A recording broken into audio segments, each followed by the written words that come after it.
Greetings, everybody. Welcome to TV Skywriter Local Edition, emanating from Durham, North Carolina, here in the Triangle. We're doing this show on what's today, Wednesday? I lose track. Today's Wednesday, and usually I do the show on Friday. But I got a call from Mr. Warren Wheeler about a fundraiser that they really need to publicize at the Hayti Heritage Center this Friday. So I want to introduce you to Mr. Warren Wheeler. Welcome to the show, sir. Thank you very much. Very happy to have you. Now, the first thing I want to get out of the way, a lot of people at the library, I called some people at the library, they're very excited, because your mom was Selena Warren Wheeler. The collection of historic black books at the Stanford L. Warren Library is named after her. So I just wanted to mention that. I'm glad you did. That's actually true, and she actually worked at the library when I was a very small fellow, but I don't remember much about it. But I know she did work there, and then she worked in the school system after that in Durham. Okay, yeah, I had read that she was the first African American librarian in the Durham system, and in fact, I think back in her day, the Stanford L. Warren Library was the Negro library. It was separate. That is correct. That is correct. And I think, what's that other little library, the little cute one? Bragtown? That was a branch of the Stanford L. Warren Library.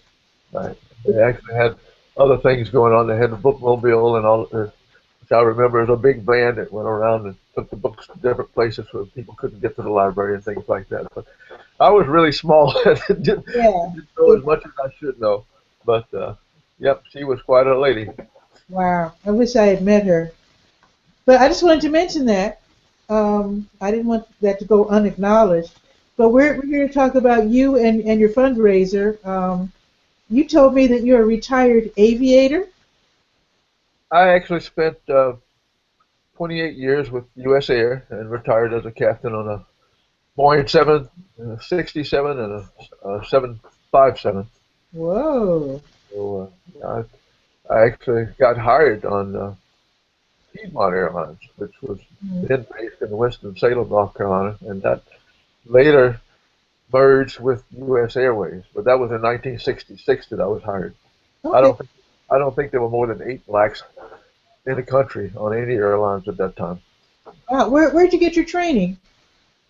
I actually started training right here in Durham at a little airport outside of Durham on Deer Street, at the end of Deer Street. Okay. But I went on to a place called American Flyers out in Ardmore, Oklahoma. Wow.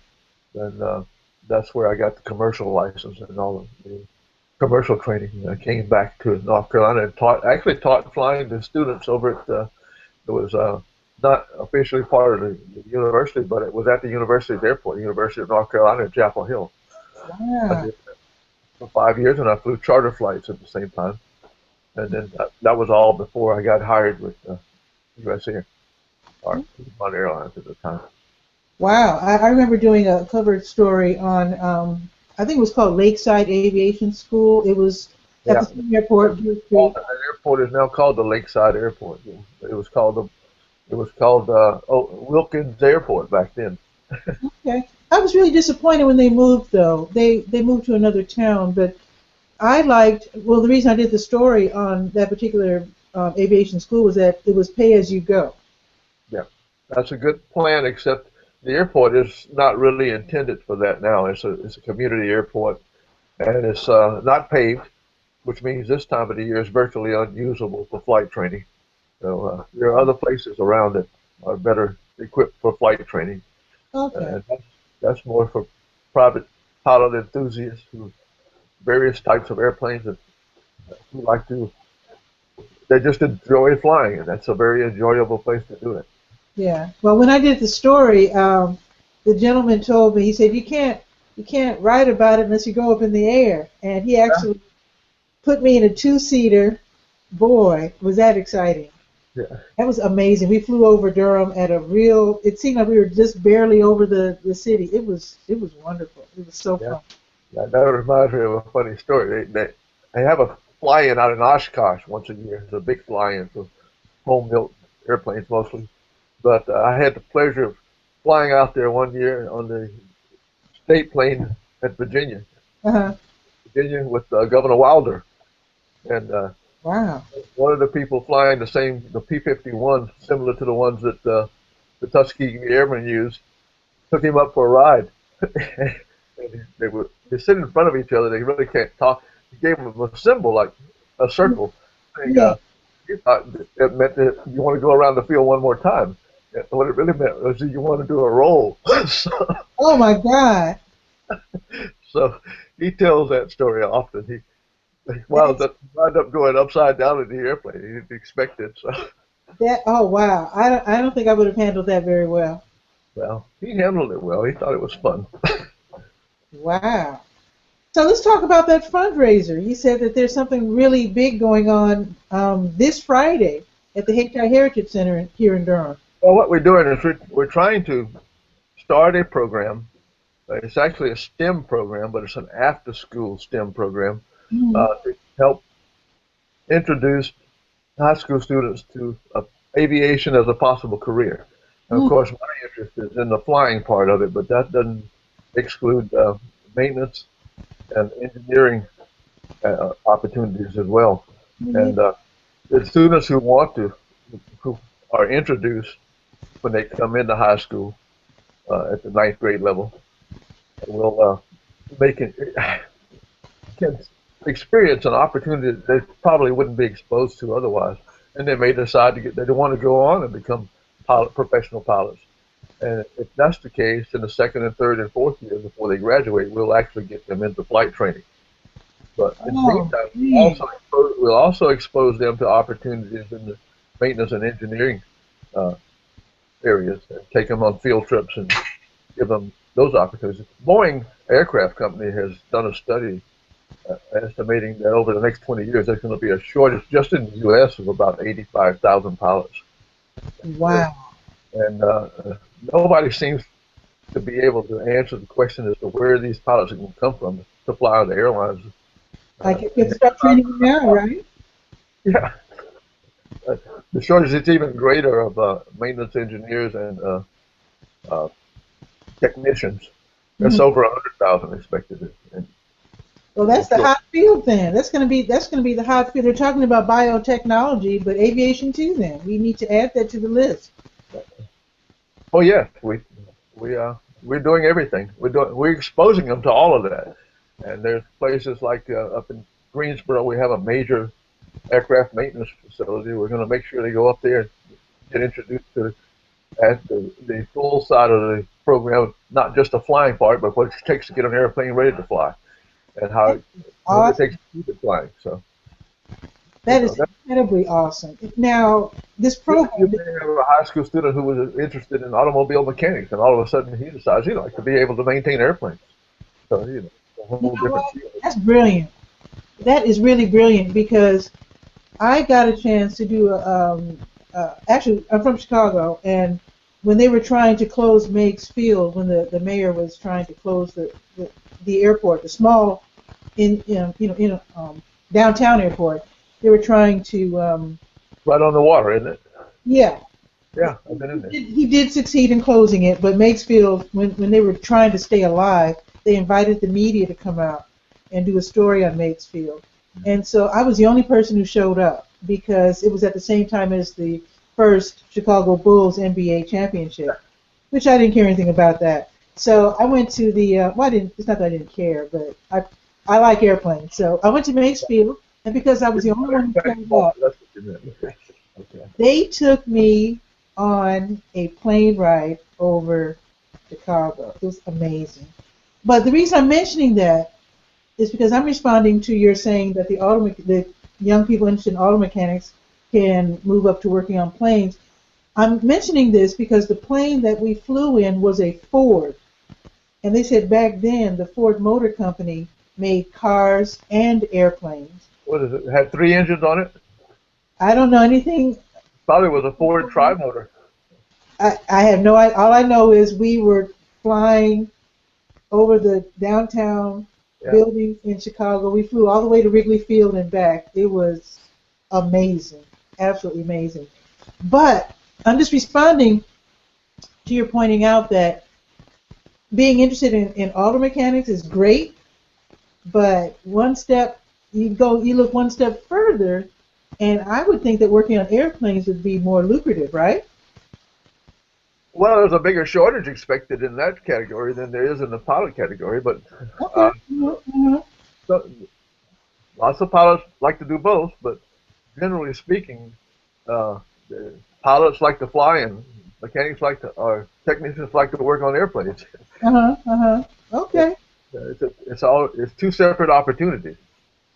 Now, this STEM after-school program where you introduce the high school students to aviation, is that a free program or do they have to pay? Right now, it's supposed to be free. We're working on the funding because obviously it's a very expensive program to get going. The initial first year is not as bad as not as expensive to run as the second, third, and fourth year. Of course, because you've got people coming in and it's a continuous stream, so it tends to increase up to the fourth year level.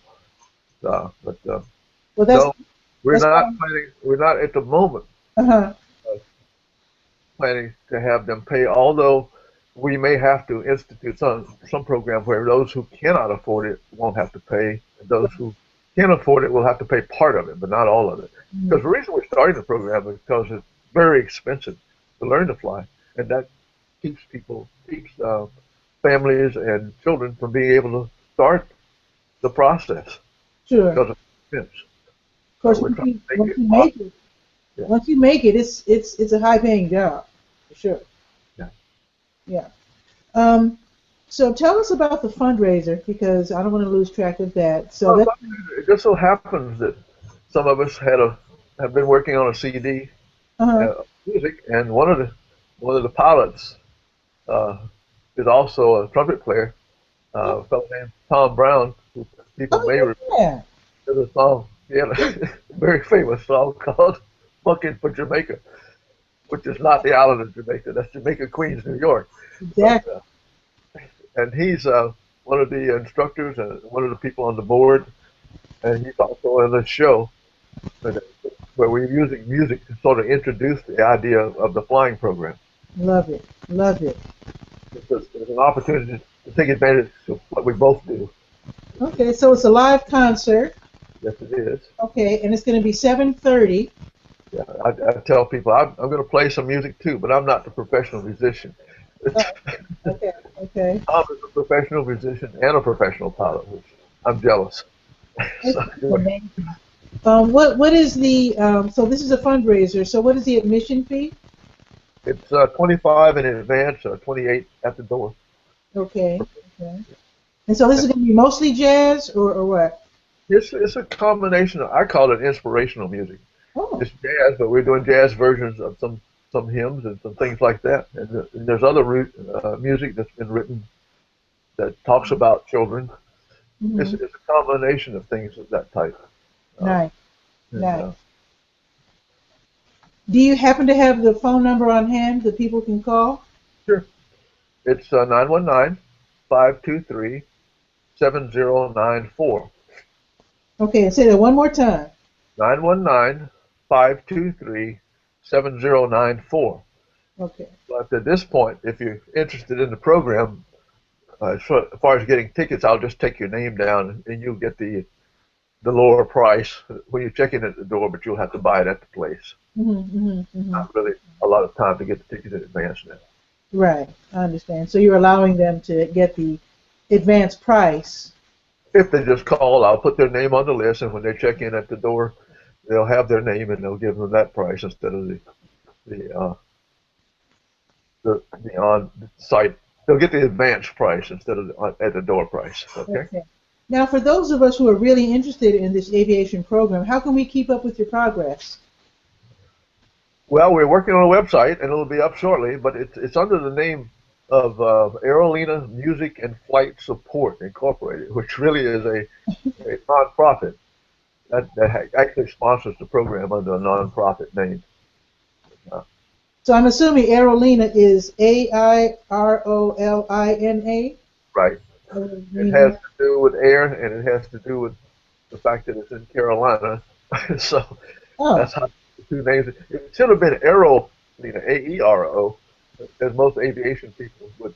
Oh, right, right. Oh, that's okay. Unfortunately, when we got the name, uh, that one had been taken. I don't know who has it. They weren't using it. I can't find the company, but Huh. so we had to pick another name. So Well, we picked that's it. close enough, though. I mean, it's air, right? Like Yep, airplanes. right. That's fine. It's the next closest thing to it. Okay, so I'll be looking for that website because I definitely want to follow your progress. Um, Fantastic. Yeah, we'll be. Of course, the next phase that we're actually after Friday, we're having a meeting of our board, and we're going to get very serious about the funding request. There are mhm, lots of mhm. places we can request funds from, but we'll see how much enthusiasm we can get out of them, and how much funding we can actually get. So, Okay, okay. Excellent. So we will see you at the Hayti, folks, Hayti Heritage Center, Fayetteville and Lakewood, basically, is where it is. right. Because this is occurring in the evening, there's plenty of parking. Well, they have parking, they have their own lot, of course. People like to park around the building. And then where the dialysis used to be, people like to park over there.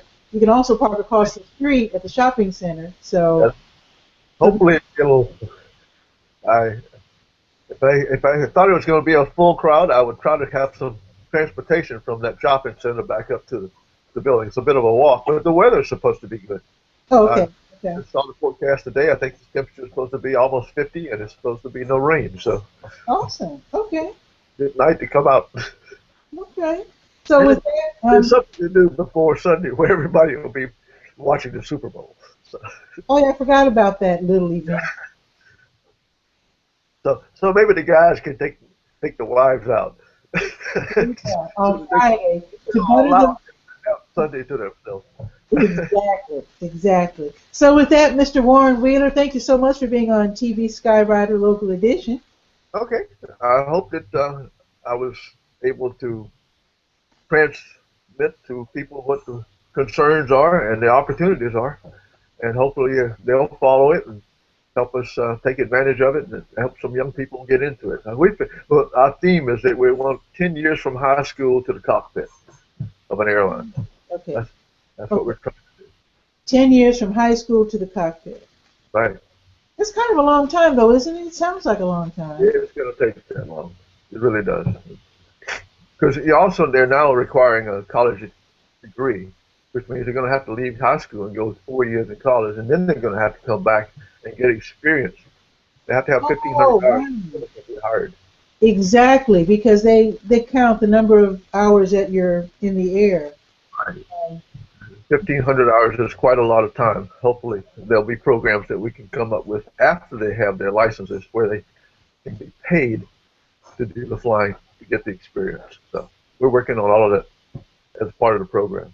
But initially, we're just trying to expose them and give them the opportunity to choose this as a possible career. mhm. Okay, okay. Now I know I'm trying to say goodbye, but I have to throw this in. When I was in Chicago, I met I forget what country he was from, but he was from Africa somewhere. I can't remember which country. But he was a pilot, and he was trying to introduce kids, black kids, to Mhm. aviation because with him being from Africa, he was actually a pilot for a European airline at one time. He said there's a huge shortage of black pilots all over the world, and in America, he said they're looking for, for black pilots. And he said his brother was flying for, I don't know if I'm pronouncing it right, but Aeroflot, the Russian airline. So I thought that was pretty wild. I But don't know that they're all looking for black pilots, but there's a huge shortage of pilots all over the world. well, And the reason one of the interesting things about it is the universal language of aviation is English. yeah. Mm-hmm. A lot of people don't have people who fly who can speak English. So, Oh, I got you. I got you. Well, the reason he said black was because he said there's a lot of scholarships out there. right, That's why okay. he had a program. The Tuskegee Airmen in Chicago also had a program kind of similar to yours, where they were. And we also have a Tuskegee Airmen program like that in Durham. And Ooh, they have youth camps and all kinds of things leading up to these kids entering high school. ooh, So this oh, program should work very nicely in conjunction with that. sweet. I will look them up and I will find out about that and write about it for sure. Maybe have one on the show. That would be great.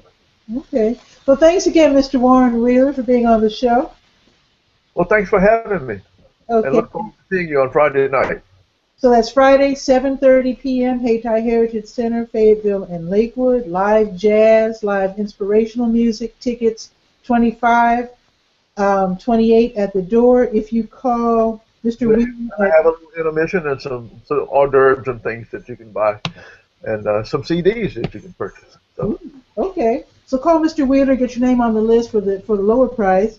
919-523-7094. And with that, I bid you good day. Also, I want to point out, if you'd like to be a guest on TV Skywriter Local Edition, just write to me at durhamskywriter@gmail.com. The regular edition of TV Skywriter, where I talk to people all around the world, that's on Sundays at 7 p.m. You can be on that one, too. Can I get one plug in? Because I don't think anybody knows this. I fault Elizabeth City State University for not publicizing it. They have a full commercial aviation program with a 4-year degree at Elizabeth City State University, right here in North Carolina. And I didn't know about it. I will look them up as well. Okay, great. Thanks again. You guys have a great week. I'll see you Sunday, and I'll see you next week for TV Skywriter Local Edition. Ciao for now. Take care. Bye-bye.